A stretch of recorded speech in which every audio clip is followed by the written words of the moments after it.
नमस्कार साथियों, chemistry by Brahmadev sir academy में आपका स्वागत है। आज हम फिजिक्स की क्लास यहाँ पे अटेंड करेंगे, जिसमें पहला चैप्टर पढ़ाएंगे मापन। तो मापन शुरू करने से पहले आप लोग मापन मतलब होता क्या, इसको समझ लीजिए। मापन क्या होता है? मापन मतलब हो गया किसी दी गई भौतिक राशि की एक मात्रा को, एक निश्चित मात्रा को मानक मान लेना तथा उसी मानक से बार बार उसकी तुलना करना।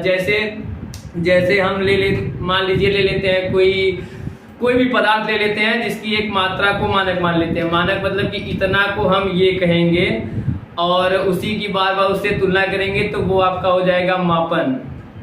जैसे कि पहले किलोग्राम तो रहा नहीं होगा, तो किलोग्राम किसी ने एक पदार्थ का मानक मान लिया होगा, उसको कह दिया होगा कि ये एक आपका किलोग्राम है, उससे बार बार उसकी तुलना किया होगा। तो मापन पे आपका कॉन्सेप्ट क्लियर हो जाना चाहिए कि मापन क्या होता है। तो मापन एक प्रकार की प्रक्रिया है कि किसी भौतिक राशि की एक निश्चित मात्रा को मानक मान लेना तथा उसकी बार बार उसी भौतिक राशि से तुलना करना ही मापन कहलाता है। तो मापन के लिए दो चीजें आवश्यक है, एक होता है आंकिक मान और एक होता है आपका मात्रक, जिसको हम दिखाते हैं U बराबर करते हैं, जिसको हम N और U से, जहां पे आपका होता है N क्या है, N आपका जो है यूनिट है, N आपका जो है वो यूनिट है, और आपका U क्या है, N आपका न्यूमेरिकल वैल्यू है, N आपका न्यूमेरिकल वैल्यू है, और U क्या है, U आपका जो है वो यूनिट है। ये आपका फार्मूला से डिनोट करते हैं, ये आपका मापन का फार्मूला है। अब बात करते हैं, इन दोनों को बताने से पहले हमको बताना पड़ेगा कि भौतिक राशि क्या होती है। तो वे सभी राशियां जिनमें कहीं ना कहीं भौतिक परिघटनाओं का व्याख्या की जाती है और जिनको परोक्ष या प्रत्यक्ष रूप से एक आंकिक मान दिया जा सकता है, वो भौतिक राशियां होती है। भौतिक राशियां आपकी दो प्रकार की होती हैं। एक होती है आपका मूल राशि, इसको फंडामेंटल यूनिट कहते हैं। एक होती है आपका मूल राशि, इसको बोलते हैं फंडामेंटल। इंग्लिश नहीं लिख रहे हैं, टाइम लगेगा आपका। फंडामेंटल कहते हैं,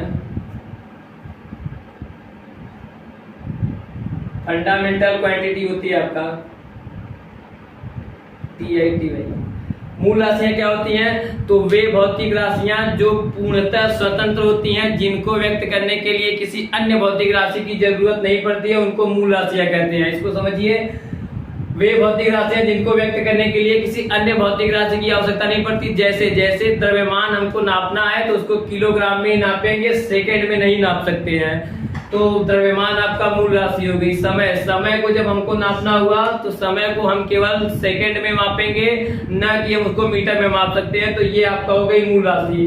तो एक बार फिर से परिभाषा सुन लीजिए। मूल राशियां वे भौतिक राशियां जो पूर्णतः स्वतंत्र होती हैं, जिनको व्यक्त करने के लिए किसी अन्य भौतिक राशि की आवश्यकता नहीं होती है, उन्हें मूल राशियां कहते हैं। वर्तमान में मूल राशियों की संख्या 7 है। और मूल मात्रक किसे कहते हैं? तो मूल राशियों के मात्रक को मूल मात्रक कहते हैं। दूसरा आता है आपका व्युत्पन्न राशि। दूसरा आपका आता है व्युत्पन्न राशि। तो व्युत्पन्न राशि क्या होती है?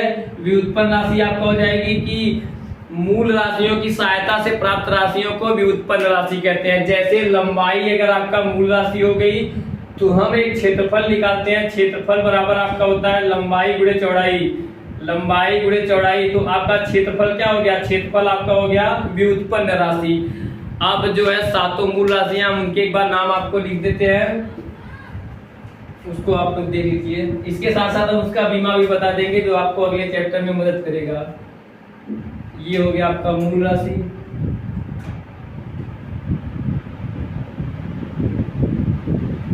ये हो गया मूल मात्रक, और ये हो गया उसका आपका विमी सूत्र। विमी सूत्र के बारे में हम अगले चैप्टर पढ़ेंगे, यहाँ केवल आप लोग जान लीजिए। पहला मूल राशि होती है आपका लंबाई, इसको इंग्लिश में लेंथ कहते हैं, और इसका मात्रक होता है मीटर। इसका विमी सूत्र होता है L। विमी सूत्र को बड़े ब्रैकेट में हम लोग लिखते हैं। दूसरा आपका है समय। समय, समय का आपका मात्रक होता है सेकेंड, सेकेंड होता है, बहुत लोग सेकेंड भी लिखते हैं, बात एक ही है, और इसको टी से डिनोट करते हैं। तीसरा आपका हो गया द्रव्यमान, द्रव्यमान इसका मात्रक आपका होता है किलोग्राम, इसका मात्रक किलोग्राम होता है, इसको यम से डिनोट करते हैं। चौथा आपका हो गया ताप हो गया, ताप का मात्रक होता है आपका केल्विन, इसको बहुत लोग के से डिनोट करते हैं, किसी किसी बुक में देखेंगे, या आप लोग किसी किसी बुक में थीटा से भी देखेंगे। और पांचवा आपका हो गया है वैद्युत धारा, वैद्युत धारा का आप लोग 12th में पढ़ेंगे, क्लास 12 में। यहाँ पे केवल इसका आप लोग विमीय सूत्र और जान लीजिए मात्रक, इसका मात्रक एम्पियर होता है, और इसका विमीय सूत्र होता है आपका ए। और आपका छठवां हो गया है, छठवां आपका हो गया आपका ज्योति तीव्रता, ल्यूमिनस इंटेंसिटी इसको इंग्लिश में बोलते हैं, इसका मात्रक आपका होता है कैंडेला, और इसका विमीय सूत्र छोटे ब्रैकेट में सीडी लिख के लिखते हैं। और ये आपका हो गया आखिरी हो गया सातवां होता है पदार्थ की आणविक मात्रा, इसका आप लोग केमिस्ट्री में पढ़ेंगे, इसका यूज भी ज्यादातर केमिस्ट्री होगा।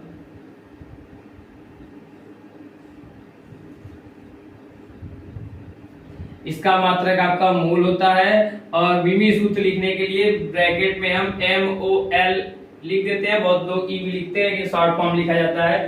तो ये हो गई आपका 7 मूल राशियां, और ये हो गया उनके 7 मूल मात्रक, और ये हो गया उनका विमीय सूत्र।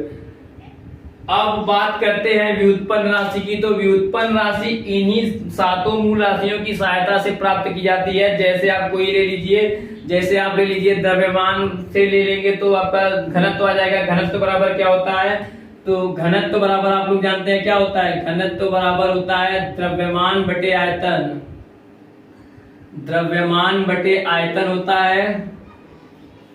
तो द्रव्यमान, द्रव्यमान आप देखिए मूल राशि है, इसका विमीय सूत्र यहां से उठा के हम इसका पहले मात्रक देख लेते हैं। इसका मात्रक यहाँ हो जाएगा आपका किलोग्राम, और आयतन, आयतन क्या होता है, आयतन आपका होता है, आयतन बराबर होता है लंबाई गुणे चौड़ाई गुणे ऊंचाई, मतलब आपका मीटर गुणे मीटर गुणे मीटर, 3 बार मीटर होगा तो मीटर क्यूब। तो इसका मात्रक हो गया किलोग्राम प्रति मीटर क्यूब।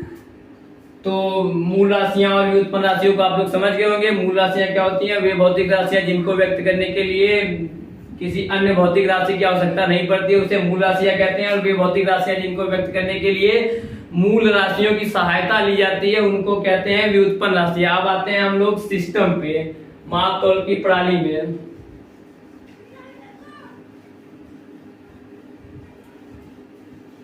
अब हम लोग पढ़ेंगे सिस्टम।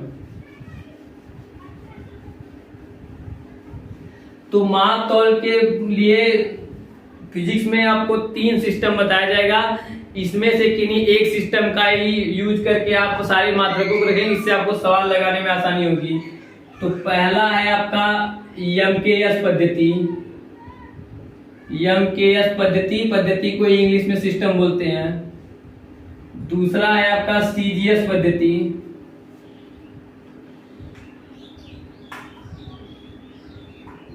और तीसरा आपका है FPS पद्धति।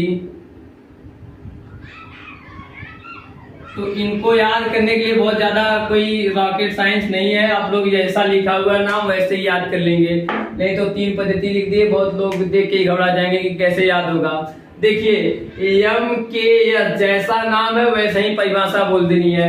ये जो MKS CGS यही सब इसकी परिभाषा है। M से क्या हो गया, M से हो गया आपका, हम हमेशा इस तीनों की परिभाषा बताने के लिए 3 राशि को लेंगे, एक लेंगे लंबाई, एक लेंगे द्रव्यमान, और एक लेंगे समय। इन्हीं 3 का बता के हम इसकी परिभाषा बताएंगे। तो MKS पद्धति किसे कहते हैं, माप तौल की ऐसी प्रणाली जिसमें लंबाई को मीटर में, M से आपका हो गया मीटर, द्रव्यमान को किलोग्राम में, के से आपका हो गया किलोग्राम, और समय को सेकंड में मापते हैं, उसको कहते हैं आपका एमकेएस पद्धति। तो माप तौल की ऐसी प्रणाली जिसमें लंबाई को मीटर में, द्रव्यमान को किलोग्राम में तथा समय को सेकंड में मापते हैं, वो आपका हो जाता है एमकेएस पद्धति। और सीजीएस पद्धति क्या होती है, तो इसका तो आप लोग खुद से बता सकते हैं, जैसे हमने इसका बताया वैसे ही इसको बताना है आपको। जिसको कोई डाउट होगा वो कमेंट में पूछ लेगा। सीजीएस में आप लोग खुद से बताना चाहेंगे तो बता सकते हैं। सी से क्या हो गया, तो हमेशा इन्हीं तीनों का लेके चलेंगे। तो माप तौल की ऐसी प्रणाली जिसमें लंबाई को सेंटीमीटर में, जिसमें लंबाई को सेंटीमीटर में और द्रव्यमान को ग्राम में और समय को सेकंड में मापते हैं, उसको क्या बोलेंगे हम लोग, उसको बोलेंगे सीजीएस पद्धति। तो एक बार फिर से सुन लीजिए, माप तौल की ऐसी प्रणाली जिसमें लंबाई को सेंटीमीटर में, द्रव्यमान को ग्राम में तथा समय को सेकंड में मापते हैं, सीजीएस पद्धति कहते हैं। लास्ट है, इसको आप लोग खुद से समझ सकते हैं, फिर भी देख लीजिए। हमेशा बार बार बता रहे हैं कि इन्हीं तीनों का हमको परिभाषा में यूज करना है।